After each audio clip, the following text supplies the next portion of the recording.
शुरुआत कुछ इस तरह होती है कि देवगिरी नामक एक पहाड़ का वहां वर्णन किया गया है, जहां पर एक ब्राह्मण जिनका नाम था सुधर्मा, वो अपनी जो पत्नी थी सौदेही, उनके साथ वहां निवास करते थे।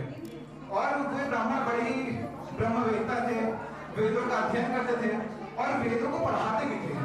इस वजह से उनके पास धन धान्य की कोई कमी नहीं थी, बस उनके जीवन में कमी थी एक संतान की, जिस वजह से जो उनकी पत्नी है सौदेही, वो हमेशा से बहुत ही ज्यादा उनके भीतर एक ममत्व का भाव जागता था कि उनका भी एक पुत्र हो या कोई भी संतान हो। उन्होंने कई प्रयास किए, लेकिन कभी उन्हें एक पुत्र की प्राप्ति नहीं हो पाई।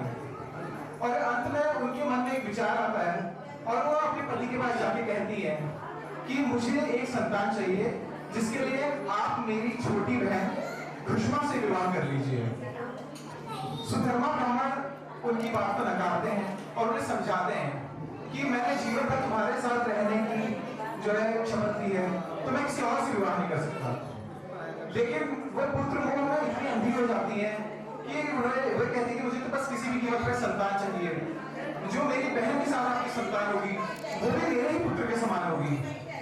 तो इस पर ब्राह्मण से दोबारा समझाते हैं कि आज तो तुम ये कह रही हो, लेकिन जब उनका पुत्र हो जाएगा तो तुम्हारे भीतर कहीं स्पर्धा का भाव आ जाए।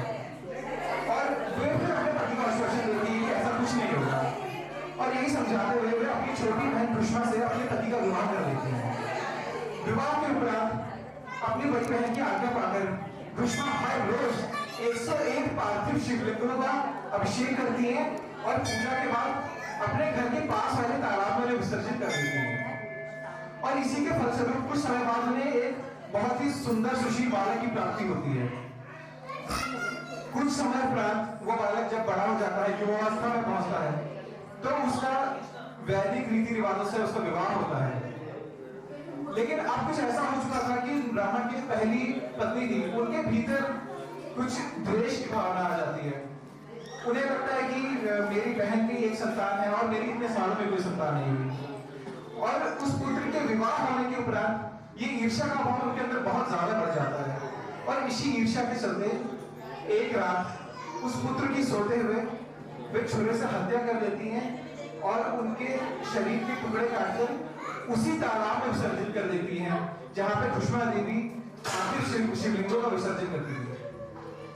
सुबह जब बाकी परिवारजनों को ये खबर मिलती है कि शैया पर तो सिर्फ रक्त है और पुत्र नहीं है, तो सभी लोग शोक मनाने लगते हैं, सिवाय देवी घुष्मा के।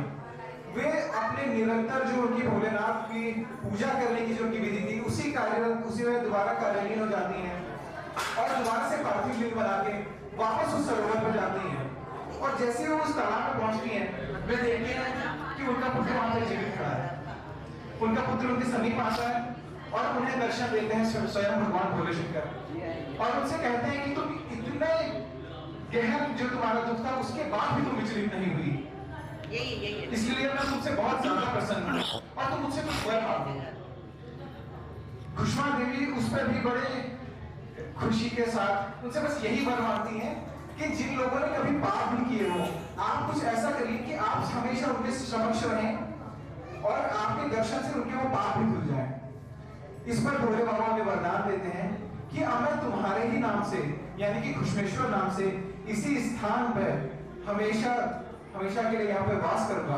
और जिस सरोवर में तुम ये शिवलिंगों को डालती थी, यहाँ पे तुमने हर रोज 101 शिवलिंग डाले हैं, इसलिए शिवलिंगों का आलय हो गया है, यानी कि शिवलिंग के निवास का स्थान हो गया है और उस सरोवर का नाम पड़ गया शिवालय। इसलिए आज जो घुष्मेश्वर लिंग है उनके पास में वो शिवालय सरोवर है।